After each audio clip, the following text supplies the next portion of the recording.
So with the Who Wants to Marry a Multimillionaire, that show and its aftermath demonstrate both what we wish for and what we fear to become. The commodity that can go from being sublime to excremental, from the Prince Charming to the sociopath, from Cinderella to Narcissist. And we view both the fantasy, what we desire, and then the fear of what might happen, that dream that collapses desire and turns into the excremental, because we desire a commodity only if it is new, if it is associated with something extra, something novel, its surplus value. And once it is achieved, consumed, collected, owned, possessed, the desire collapses. And we have the millionaire who, when his surplus value, what he represents, not really him or himself, when that vanishes, the deal turns into the excremental. Therefore, in the postmodern film, there's often the distrust of the Prince Charming, the man or woman who approaches you with the, "You are the one for me. I have always loved you. We are one soul." And you do not even know them yet. It's a huge red flag, this idealization in a relationship as a form of abuse, because in its objectification of the person, it refuses them agency. It doesn't consider them as a human being, an agent of their own will, but rather it invests energy into shaping them into an object of desire, a commodity.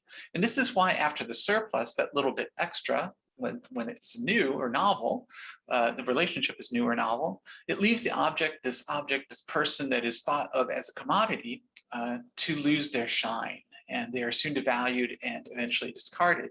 That which was first treated like something exquisitely special is soon treated and eventually discarded like trash, leaving the objectified emotionally wrecked. Therefore, Prince or Princess Charming is now not a nice guy or girl. It is, however, a transactional relationship that reflects the mode of economic activity of this desire that really can never be fulfilled. So these shows are incredibly intrusive and propose a correct way of living, a totalitarian view of beauty, socially, culturally, to attend to. And the women contestants subject themselves to so little agency in these shows. Would they ever really act like that in real life? If they did, most would not envy them themselves, but they would consider their actions pitiable.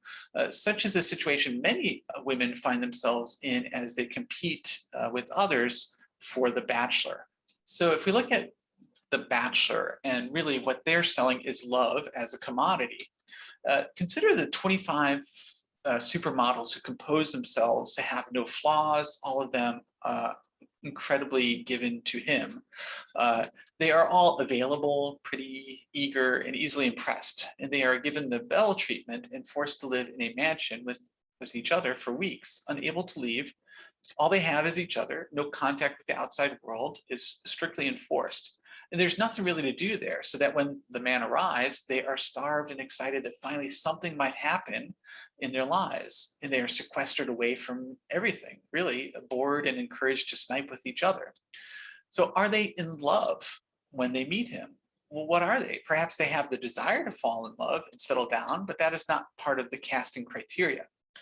Consider another precursor to The Bachelor, the show Joe Millionaire, who met and was seeking a Zora. No, much rather, he was looking for the paycheck of $50,000 that he would receive for being on the show. The requirements for him being on the show were that he had no history of drugs, he was single, he had never been to prison, and he had no kids. That was the criteria.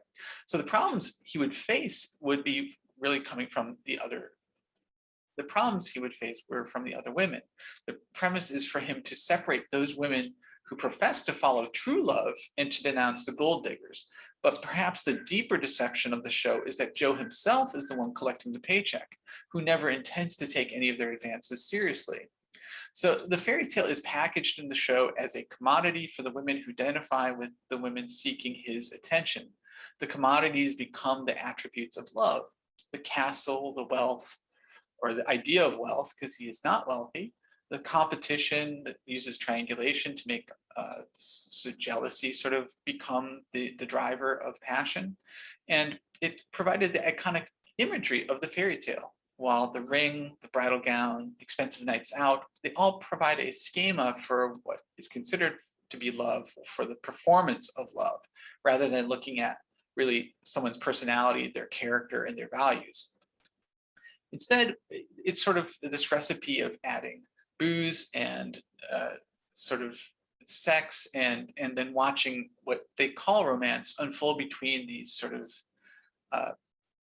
the pretense or the masks of damsels in distress and this suburban masked Prince Charming. Performing such a role, not just for the man, but for the entire viewership, the family, friends that are watching, strangers, and the entire world. So in The Bachelor, this entire pretense of living a fairy tale is really irony free.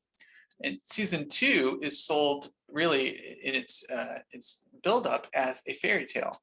The scripting of drama and romance is not even considered to be insulting to the audience, though it should be, as they're lied to as badly as the contestants are lied to.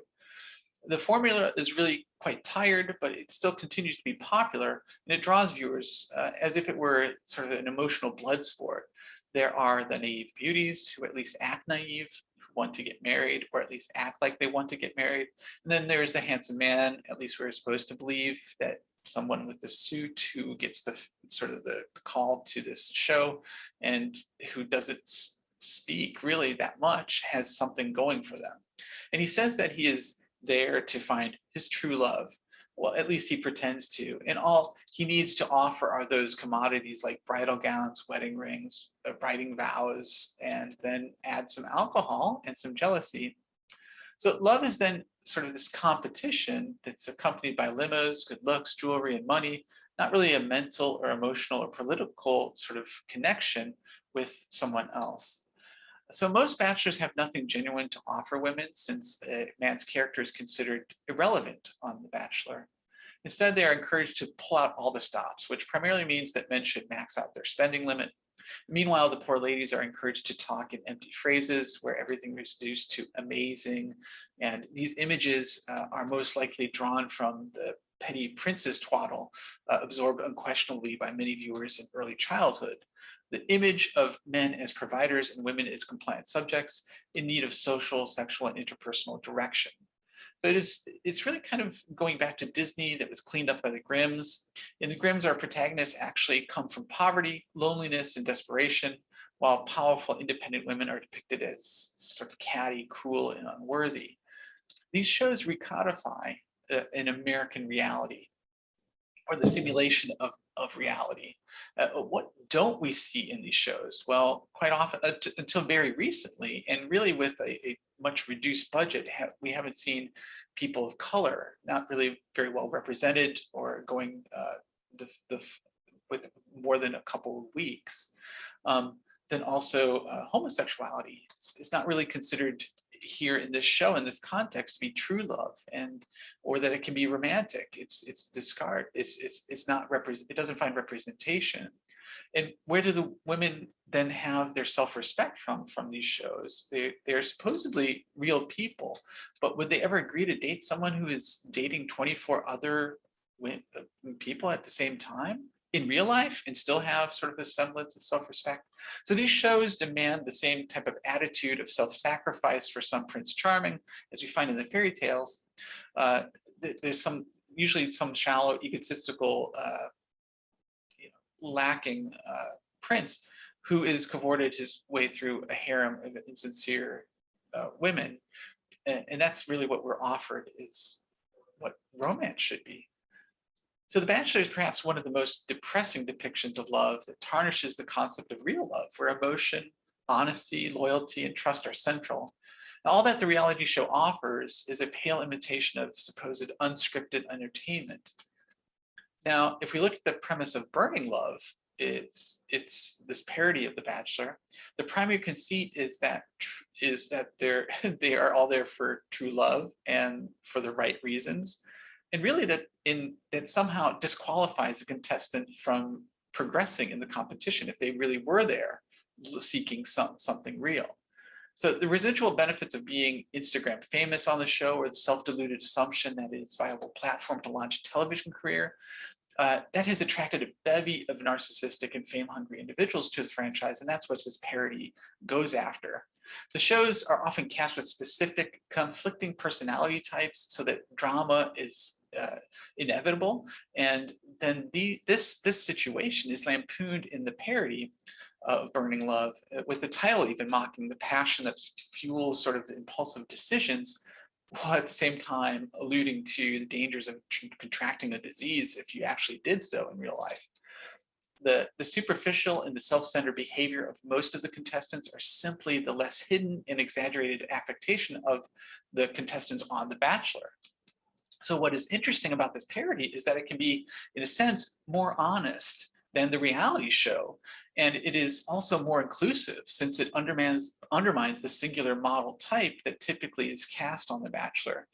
The cast of Burning Love is much more inclusive in its representation and really breaks down stereotypes, even though it is using these stereotypes to populate the cast and generate humor from that. It's really, we have what those stereotypes are that are established with the Bachelor genre. They're really here, they're expanded upon, where even the elderly and furries even participate.